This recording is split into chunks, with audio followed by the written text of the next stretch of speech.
Hi అండి, అందరికీ నమస్కారం. మన అఖిల్ జిరాక్స్ అండ్ కంప్యూటర్స్ కు స్వాగతం. నేను మీ అప్పలనాయుడు గొర్లె.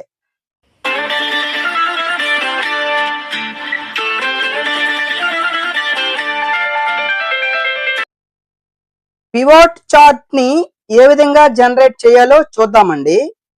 జనరల్ చార్ట్ కి పివోట్ చార్ట్ కి మధ్య చాలా వ్యత్యాసం ఉందండి. జనరల్ చార్ట్ లో లేని ఫ్లెక్సిబిలిటీ పివోట్ చార్ట్ లో ఉంటుంది. ఈ ఫ్లెక్సిబిలిటీ కలిగిన పివోట్ చార్ట్ ని ఏ విధంగా జనరేట్ చేయాలో స్టెప్ బై స్టెప్ క్షుణ్ణంగా చూద్దామండి. ఇక్కడ మనకు కనిపిస్తున్న ఈ టేబుల్లో స్టూడెంట్ నేము, maths marks, physics marks, chemistry marks, total marks ఉన్నాయండి.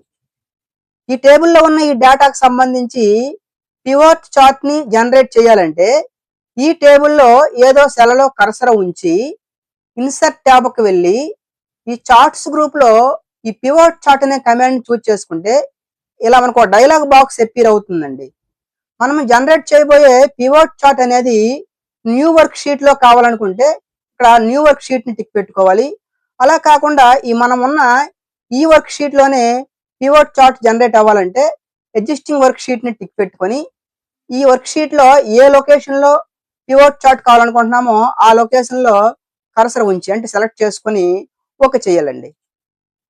ఇలా మనకి పివోట్ చార్ట్ ఫీల్డ్ కి సంబంధించిన ఒక డైలాగ్ బాక్స్ అపీర్ అవుతుంది. ఈ డైలాగ్ బాక్స్ యొక్క లొకేషన్ ని చేంజ్ చేసుకోవచ్చు, దీని యొక్క సైజ్ ని మార్చుకోవచ్చు. ఇప్పుడు మనకి పివోట్ చార్ట్ లోని ఏ కాలమ్స్ కావాలనుకుంటున్నామో వాటిని సెలెక్ట్ చేసుకోవాలి. నేమ్ సెలెక్ట్ చేసుకున్నాం, మ్యాథ్స్ సెలెక్ట్ చేసుకున్నాం. చూడండి, నేము మ్యాథమెటిక్స్ మార్క్స్ తో పివోట్ చార్ట్ అనేది జనరేట్ అయ్యింది. ఈ మ్యాథమెటిక్స్ మార్క్స్ తో పాటు మనము ఫిజిక్స్ సెలెక్ట్ చేసుకున్నాం. చూడండి, ఇక్కడ ఫిజిక్స్, మ్యాథ్స్ రెండు కూడా మనకి పివోట్ చార్ట్ లో కనిపిస్తున్నాయి. కెమిస్ట్రీ, టోటల్ కూడా సెలెక్ట్ చేసుకున్నాం.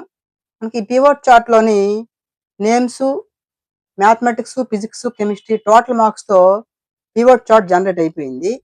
లేదు ఇక్కడ కొన్ని సబ్జెక్ట్ అవసరం లేదనుకుంటే మనకు అవసరం లేని సబ్జెక్ట్ ని అన్సెలెక్ట్ చేసుకుంటే మనం అన్సెలెక్ట్ చేసిన ఈ సబ్జెక్ట్స్ అనేవి పివోట్ చార్ట్ లో నుంచి రిమూవ్ అయిపోతాయి. అదేవిధంగా మనకి ఈ టేబుల్లో ఒక 10 నేమ్స్ ఉన్నాయండి. ఈ 10 నేమ్స్ మనకి పివోట్ చార్ట్ లో అవసరం లేదు అనుకుంటే మనం ఇక్కడ ఈ నేమ్స్ దగ్గర సెలెక్ట్ చేసుకొని మన పివోట్ చార్ట్ లో ఏ నేమ్స్ కావాలనుకుంటున్నామో ఆ నేమ్స్ ని చూస్ చేసుకుంటే సరిపోతుంది అనమాట. ఫర్ ఎగ్జాంపుల్ ఇక్కడ మనకి కొన్ని నేమ్స్ కావాలనుకున్నాము, మనకి ఏ నేమ్స్ కావాలో ఆ నేమ్స్ ని సెలెక్ట్ చేసుకొని ఓకే చేసుకుంటే మనం సెలెక్ట్ చేసుకున్న నేమ్స్ మాత్రమే పివోట్ చార్ట్ లో కనిపిస్తాయి.